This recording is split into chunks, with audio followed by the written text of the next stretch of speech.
CBD products are everywhere. You can get the cannabis extract in vapes, it's in oils, in lotions, skincare, even gummy bears, coffee and fizzy drinks. Videos recommending CBD are all over TikTok, and it's so popular that Kim Kardashian even had a CBD-themed baby shower. Fans and influencers say that it can help improve your mood, it can help you sleep, it can get rid of anxiety and improve chronic pain. But all of this might be too good to be true. So today we are going to explain everything you need to know about CBD. We're going to check out some of those health claims and we're going to find out if CBD can get you high. I'm Hannah Gelbart and this is What in the World from the BBC World Service. To talk this through, I have got BBC reporter Annabelle Rackham here in the studio with me. Hi, Hannah. Hi, Annabelle. Great to have you here. First of all, what is CBD and how is it made? It stands for Oh my God, I actually can't do it. Cannabidiol. There we go. Because I keep pronouncing it cannabidiol. Yeah, there we go. Everyone does this, don't they? I thought it was cannabidiol until I looked into it. But you would never, I think that's why it hasn't made it as the street name because it's very hard to pronounce. But yeah, it stands for CBD. And what it is it's the hemp extract of the cannabis plant mixed with an oil. So that can be loads of different oils. And it is something that, it is very easy to dispense. That is why it's made into an oil. How is it different to THC? That's the psychoactive, the thing that gets you high, right? Yeah, so THC is the illegal part of cannabis, essentially, because, as you said, that is the psychoactive element. That is the part when people who smoke cannabis, the most recognisable symptoms. You do not get that with CBD, and that is why it is legal in many places. So as long as your CBD product doesn't contain THC, that is what makes it, readily available in places, in the UK and around the world. So it is legal here. Where else is it legal and where is it illegal? So it's still quite, difficult subject. There are some places where it is illegal and people think that they can, take their little oil that might help them with a flight or something on a plane. And there has been instances of people, getting arrested for carrying it. So it is kind of that murky territory. A lot of North America it is legal, a lot of Europe, but still in some African and Asian countries, you can't get hold of it. And again, there's quite a specific sort of product model that you have to follow. So it's about it containing, 1 or 2 milligrams of this CBD that, makes it available to be sold in lots of different places. Where is it most popular, apart from here and in the US, like you say? So it's quite hard to tell, really, where it's popular because, it isn't a regulated industry, and that's why it's causing, some problems in the US because it is a food supplement over there rather than a medical supplement. So we just don't know how much of the product is actually out there. We just know that it is, a hugely growing industry and loads of people are jumping on it as a way to make money. Now, I'm just going to play you a clip from Jodie Gies-Ramsey. She's from Canada and she's a cannabis rights activist. I've been an advocate for cannabis for 20 years and have witnessed firsthand how it has been beneficial as medicine for so many people.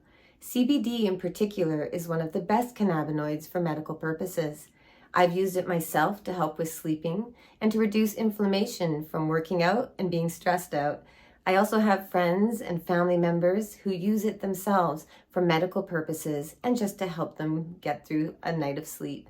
And now you're going to hear from Abigail Marie. She's a wellness influencer in the US, and she says that CBD has helped her with her anxiety. I was having panic attacks that were quite frequent and I couldn't quite get them under control. I remember thinking this is so random that I just kind of got this random outspurt of anxiety. And I was there was a point in time where I didn't have anxiety, so there's definitely a way that I can get back to it. And so CBD was actually one of the things that really helped me overcome my anxiety. I can now say that I am anxiety free. I don't experience it literally at all anymore. CBD was really helpful for me in that aspect. When I was having those panic attacks and just couldn't calm myself down, I got more of a high concentrated CBD oil and I would put that under my tongue and let it sit there for a couple of minutes, and that would just help to calm things down. Really helped me to kind of get out of that panic mode, and is something that I swore by. I would always have it in my purse. I would literally bring it everywhere with me because you never know when an anxiety attack is going to come on. Annabelle, the CBD market is expected to be worth $60 billion by 2030. And loads of the products that I've seen that we've been talking about are the edible ones. How else can people take it? There aren't many ways. So you will see CBD vapes being sold, cakes, other edible products, gels, creams. Because it's an oil, as I said, it's very versatile. It can be used in so many different products. I've actually tried it myself. I've tried some of the drops, and they've got this kind of like slightly bitter, earthy taste. I didn't really mind it. And there are all these health claims, reasons that people take it, things like anxiety, improving sleep, reducing pain. Does it actually help with those health conditions? What is the evidence here? So again, we're very light on research and how much it's actually helping people. But in kind of, other circles where people are just purchasing it online or in health stores, the message is normally that it's quite good with anxiety, it's quite good at helping with sleep and with pain management. But again, a lot of that evidence is anecdotal rather than medical. Do National Health Services recommend CBD? No, so there isn't currently a recommendation for CBD.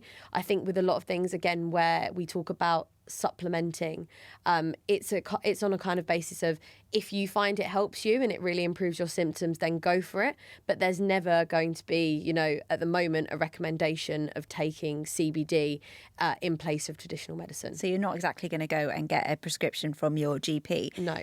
Here is someone from the UK who has been looking into the evidence behind some of the health claims for CBD. It's important to differentiate between CBD as medicine, which has been investigated internationally in clinical trials, looking at its use to treat rare forms of epilepsy and some rare forms of cancer, and there's some good and growing evidence around that. It's important to contrast that with some of the products that we find on the high street. And even though these products are regulated around safety, there's perhaps some concerns that some products don't actually contain what they say on the label. But it's also a bigger question about, do these products actually work? Why are people buying them? People report buying them to help with anxiety or depression or sleep. But most of the scientific evidence says that these don't work.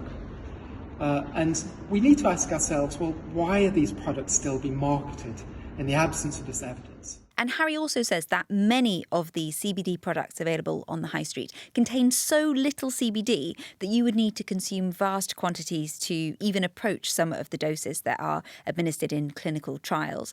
But we are not recommending that you do that. Annabelle, does CBD have any side effects? Yes, so it does. And some of the ones that people most commonly report are fatigue. It can actually increase your anxiety. And like with cannabis, it can increase or decrease your appetite, depending, it is different for other people.